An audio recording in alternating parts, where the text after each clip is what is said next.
Salut à tous les passionnés de pêche.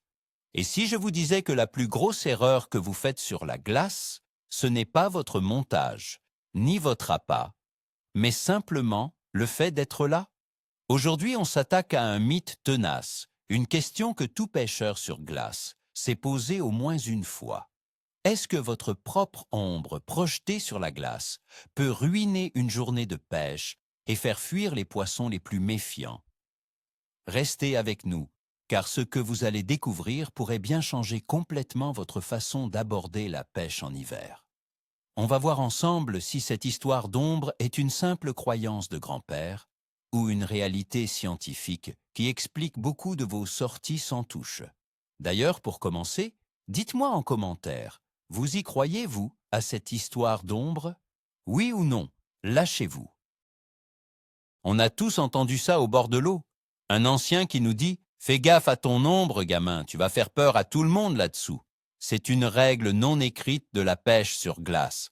On arrive sur la pointe des pieds, on fait le moins de bruit possible et on essaie de ne pas se mettre entre le soleil et notre trou.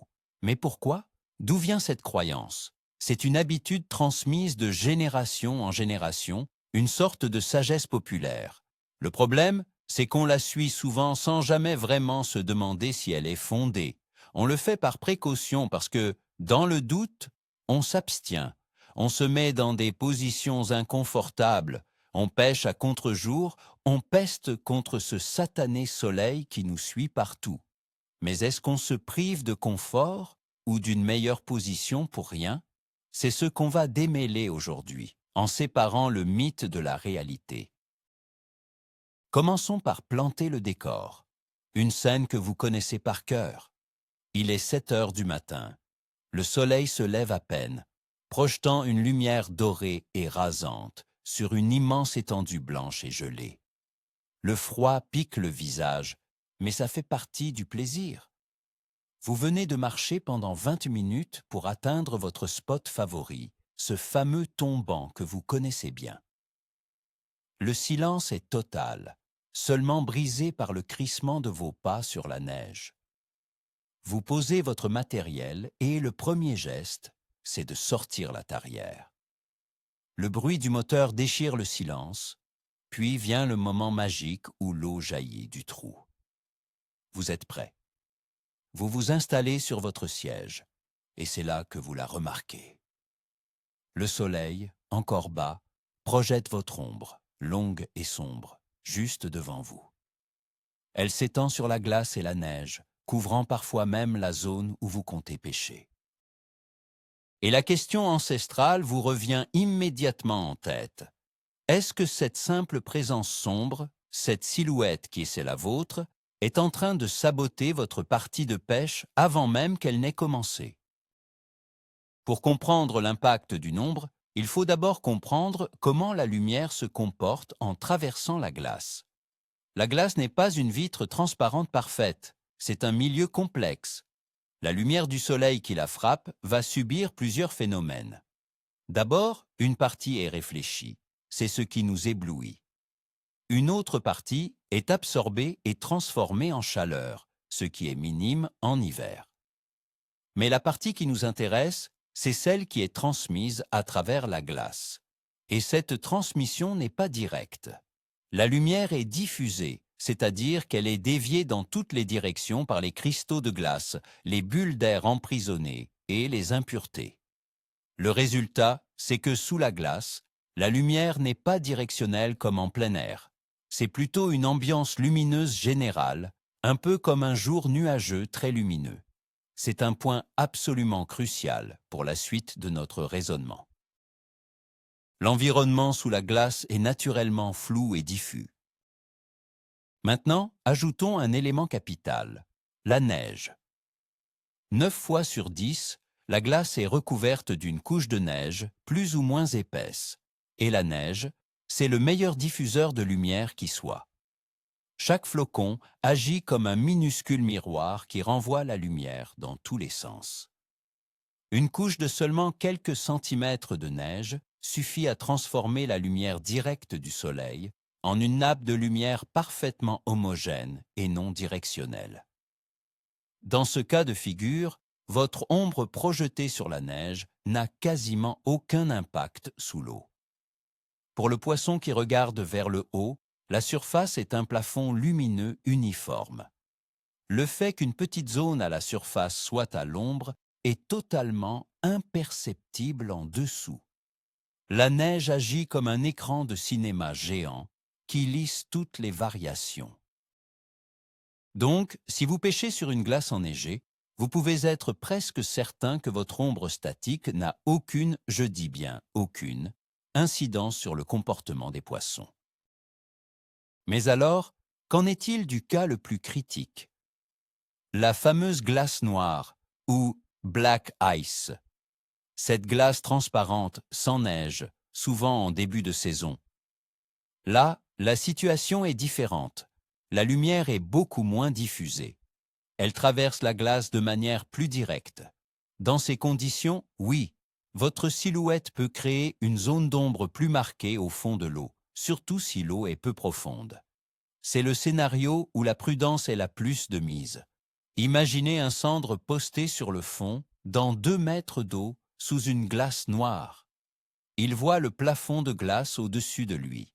Une masse sombre qui passe au-dessus de cette vitre va forcément créer une diminution de la luminosité en dessous de lui. La question n'est donc plus est-ce que l'ombre a un effet, mais comment le poisson interprète-t-il cet effet? C'est là que la psychologie du poisson entre en jeu. Et c'est là que les choses deviennent vraiment intéressantes pour nous, les pêcheurs. Pour comprendre la réaction du poisson, mettons-nous à sa place, ou plutôt, à la place de son œil. Les poissons ont un champ de vision très large, souvent orienté vers le haut. C'est une question de survie. Le danger vient souvent du ciel. Les cormorans, les hérons, les balbuzards. Leur cerveau est programmé depuis des millions d'années pour associer une ombre soudaine venant d'en haut à une menace de mort imminente. C'est un réflexe. Ils ne prennent pas le temps d'analyser.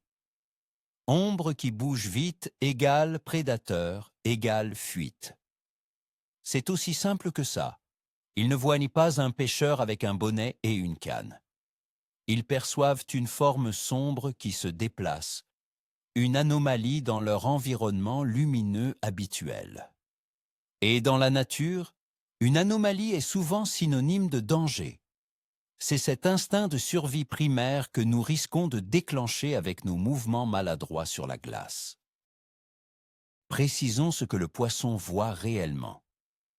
Il ne voit pas une silhouette nette de votre corps, comme votre ombre sur un trottoir en été.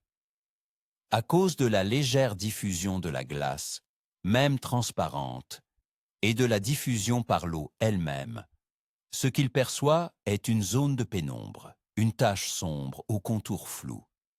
C'est une simple variation de l'intensité lumineuse. Le poisson n'a pas besoin de voir les détails pour réagir. Une baisse de luminosité dans son champ de vision est une information suffisante pour déclencher une alerte. Plus l'eau est profonde, plus cette tache sera floue et étendue, et donc moins alarmante.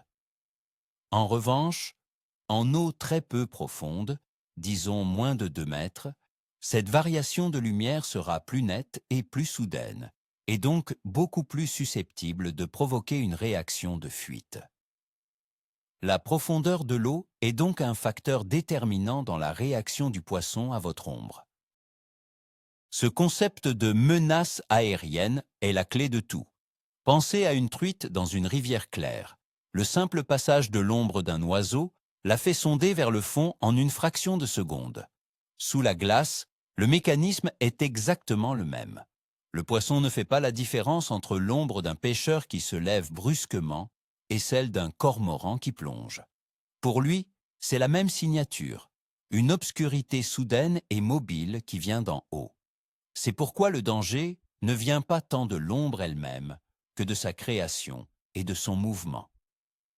Une ombre statique, qui est là depuis que vous vous êtes assis, finit par faire partie du décor. Le poisson peut même venir s'y abriter, comme il le ferait sous un ponton ou un herbier. Mais une ombre qui apparaît, disparaît, ou se déplace rapidement, c'est le signal d'alarme universel dans le monde aquatique. La vitesse de déplacement de l'ombre est donc fondamentale.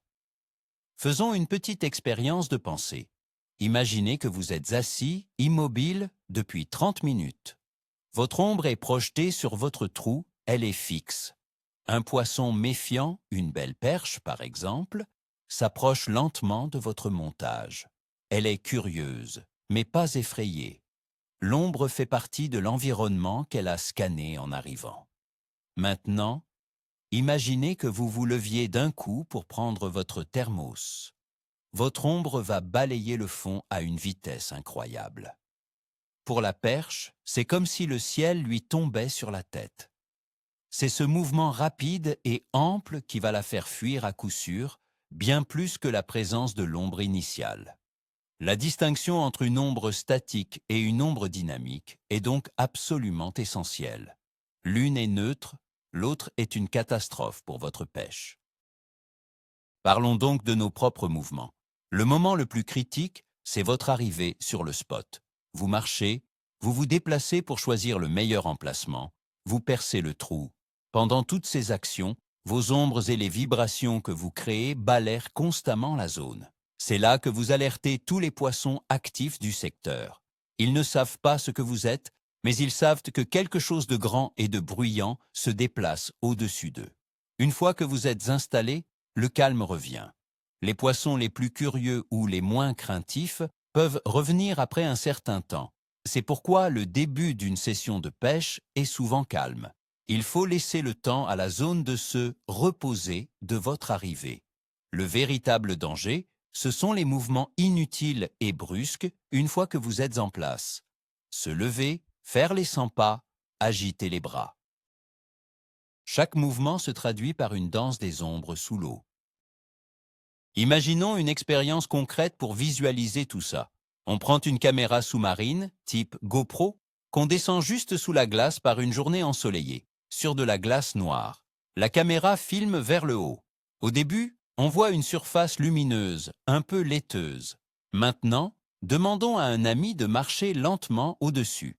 Ce qu'on verrait à l'écran, c'est une grande masse sombre qui glisse sur le plafond de glace. On ne distinguerait pas les jambes ou les bras, juste une zone de pénombre en mouvement. Maintenant, demandons-lui de sauter sur place. On verrait alors des flashs d'ombre très rapides et très nettes. Il est facile de comprendre laquelle de ces deux actions serait la plus stressante pour un poisson qui observe la scène d'en bas. Cette expérience simple montre bien que le problème n'est pas la présence humaine en soi, mais la manière dont cette présence se manifeste en termes de lumière et de mouvement. Il ne faut jamais oublier de coupler le facteur ombre au facteur bruit. Souvent, les deux sont liés. Quand votre ombre bouge, c'est parce que vous bougez. Et quand vous bougez sur la glace, vous faites du bruit. Le craquement de la neige sous vos pieds, le choc de votre matériel posé sur la glace. Toutes ces vibrations se transmettent incroyablement bien à travers la glace et dans l'eau. Le poisson a une ouïe très développée grâce à sa ligne latérale. Il perçoit ces vibrations bien avant de voir votre ombre. Il est donc très difficile de savoir si le poisson a fui à cause de votre ombre en mouvement ou à cause du bruit que vous avez fait en bougeant, ou les deux. Très probablement, c'est la combinaison des deux signaux. Un signal visuel de danger et un signal sonore de danger, qui crée une alerte maximale et une fuite immédiate. L'ombre n'est qu'une partie d'un puzzle plus grand. Pour vraiment comprendre, il faudrait pouvoir isoler les variables. Imaginez un dispositif magique qui vous permettrait de projeter une ombre en mouvement sans faire le moindre bruit et sans créer la moindre vibration. Est-ce que cette ombre seule suffirait à faire fuir le poisson? La réponse est très probablement oui, surtout en eau peu profonde. Comme on l'a dit, le réflexe visuel face à une menace aérienne est profondément ancré. Le bruit est un facteur aggravant, un confirmateur de menace. Mais le déclencheur initial, le premier signal d'alarme, est très souvent visuel.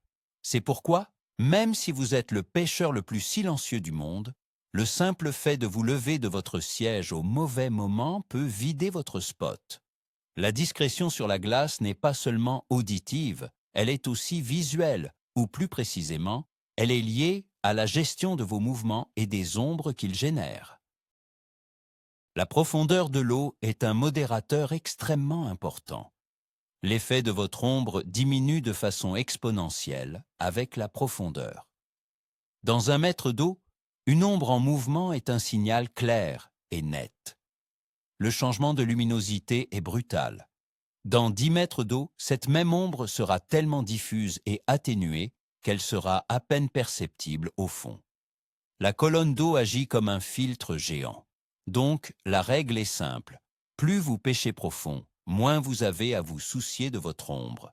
Si vous visez des perches ou des cendres sur des fonds de 8, 10 ou 12 mètres, vous pouvez être beaucoup plus détendu sur votre position par rapport au soleil.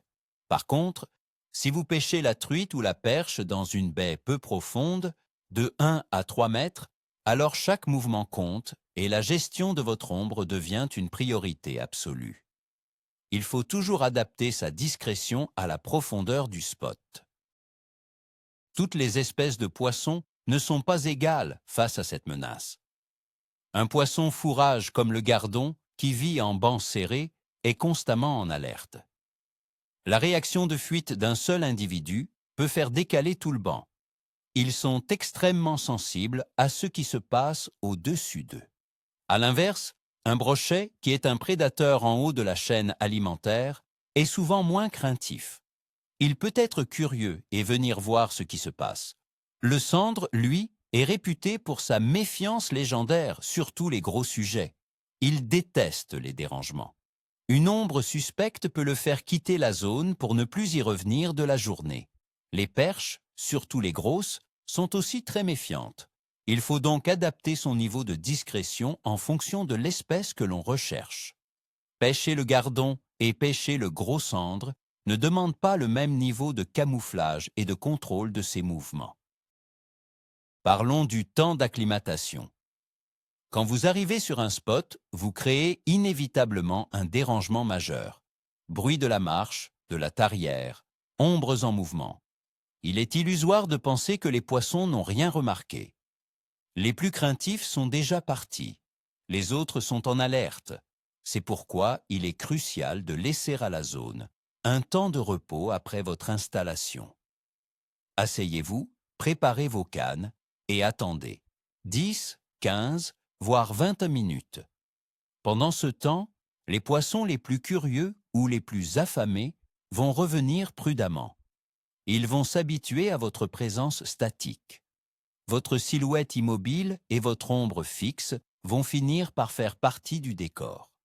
C'est seulement après cette période d'acclimatation que la pêche peut réellement commencer. Interrompre ce calme par des mouvements brusques, c'est comme appuyer sur un bouton de réinitialisation et devoir tout recommencer. La patience est la première des discrétions. Visualisons une autre scène. Vous êtes installé depuis une demi-heure. Vous êtes resté parfaitement immobile. Votre ombre est projetée juste à côté de votre trou. Elle n'a pas bougé. Grâce à votre sondeur, vous voyez un écho qui décolle du fond et monte lentement vers votre leurre. C'est un beau poisson, probablement un sandre. Il est en phase d'approche, il inspecte.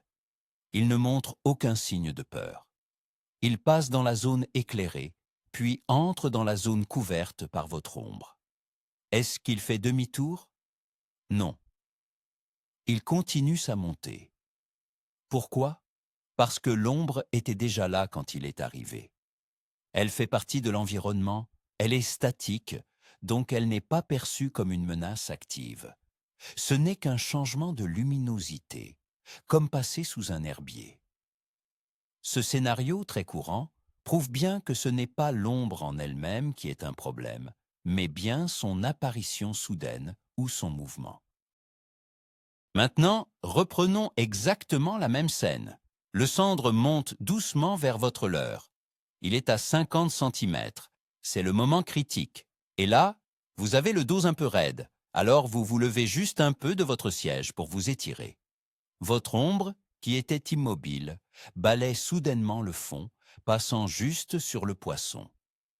Sur l'écran de votre sondeur, vous voyez l'écho faire un demi-tour fulgurant et replonger vers le fond à toute vitesse. C'est fini. Vous ne le reverrez plus. Voilà le moment de vérité. C'est cet instant précis qui illustre parfaitement toute notre théorie. Tout se passait bien tant que l'environnement était stable. Le facteur déclenchant de la fuite a été l'introduction d'un mouvement rapide dans le champ de vision du poisson. Vous venez de lui crier « Prédateur !»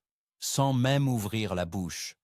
C'est cette erreur, ce petit mouvement anodin, qui coûte d'innombrables poissons chaque hiver. La véritable erreur du pêcheur n'est donc pas de faire de l'ombre, c'est de créer des changements soudains. Cela s'applique à la lumière, mais aussi au son. Un silence total suivi d'un gros boom sur la glace est tout aussi effrayant. La nature sous la glace est un monde de changements lents et graduels. La lumière du jour augmente et diminue progressivement. Les poissons sont habitués à ça. Tout ce qui est brusque est anormal et suspect. Notre mission, en tant que pêcheurs cherchant à être discrets, est d'imiter cette lenteur. Nos mouvements doivent être décomposés, fluides et aussi rares que possible. Quand on se déplace, on le fait lentement. Quand on change de canne, on le fait sans geste ample. Il faut penser comme un héron qui approche de sa proie. Une lenteur et une maîtrise de chaque instant.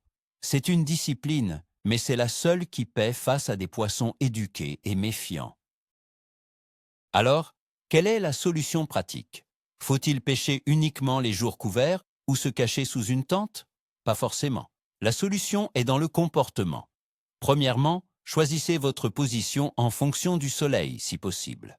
Si vous pouvez vous installer de manière à ce que votre ombre soit projetée derrière vous, loin de vos trous, c'est l'idéal. Mais si ce n'est pas possible, ce n'est pas grave. Le plus important est la suite. Une fois que vous êtes installé, vous devez entrer en mode statut. Minimisez tous vos mouvements. Organisez votre matériel pour avoir tout à portée de main sans avoir à vous lever ou à vous tourner brusquement.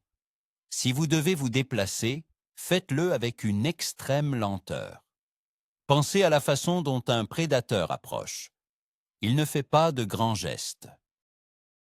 En adoptant cette attitude, vous pouvez pêcher en plein soleil avec votre ombre sur le trou et quand même prendre du poisson, car vous aurez éliminé le vrai signal de danger, le mouvement. En conclusion, le verdict final de notre enquête. Le mythe de l'ombre est-il vrai ou faux? La réponse, comme souvent à la pêche, est nuancée. On peut dire que le mythe est vrai, mais pour les mauvaises raisons. Ce n'est pas la présence d'une zone d'ombre statique qui est le principal problème, surtout s'il y a de la neige sur la glace. Le vrai tueur de touche, le vrai déclencheur de panique, c'est le mouvement soudain de cette ombre. C'est ce changement brusque de luminosité qui crie « danger » au poisson en dessous. L'idée que notre ombre peut faire fuir le poisson est donc correcte, mais il faut absolument préciser, c'est le mouvement de notre ombre, couplé à nos vibrations, qui est dévastateur. Au lieu de se focaliser sur où est le soleil, on devrait se concentrer sur comment je bouge. C'est une petite différence de point de vue, mais sur la glace, ces petits détails font toute la différence entre une bredouille et une pêche mémorable. Alors, pour résumer tout ça, est-ce que votre ombre fait fuir le poisson? La réponse est oui, mais pas comme on le pense. Ce n'est pas votre silhouette statique qui est le problème. Le vrai tueur de touche, c'est le mouvement soudain de cette ombre. C'est ce changement brusque de luminosité qui crie « danger » au poisson en dessous. Le vrai retournement de situation, c'est de comprendre que pendant des années, on s'est concentré sur la mauvaise chose. On a eu peur de notre ombre, alors qu'on aurait dû avoir peur de nos propres gestes brusques. On peut très bien pêcher avec son ombre sur le trou, à condition de rester calme et de ne pas faire de grands mouvements. Cela signifie que vous pouvez arrêter de vous contorsionner pour rester en dehors du soleil. Concentrez-vous plutôt sur la discrétion de vos mouvements. Une fois que vous êtes installé, soyez comme une statue. C'est ça, la vraie clé. Merci beaucoup d'avoir regardé cette vidéo jusqu'au bout. Si elle vous a appris quelque chose, le meilleur moyen de nous soutenir, c'est de laisser un pouce bleu. Ça aide énormément la chaîne. Et bien sûr, abonnez-vous pour ne pas rater les prochaines enquêtes. Et maintenant, la question qui tue. Après avoir vu ça, allez-vous changer votre façon de vous positionner sur la glace ou est-ce que vous continuerez à éviter votre ombre par pure superstition? Dites-moi tout dans les commentaires, le débat est ouvert.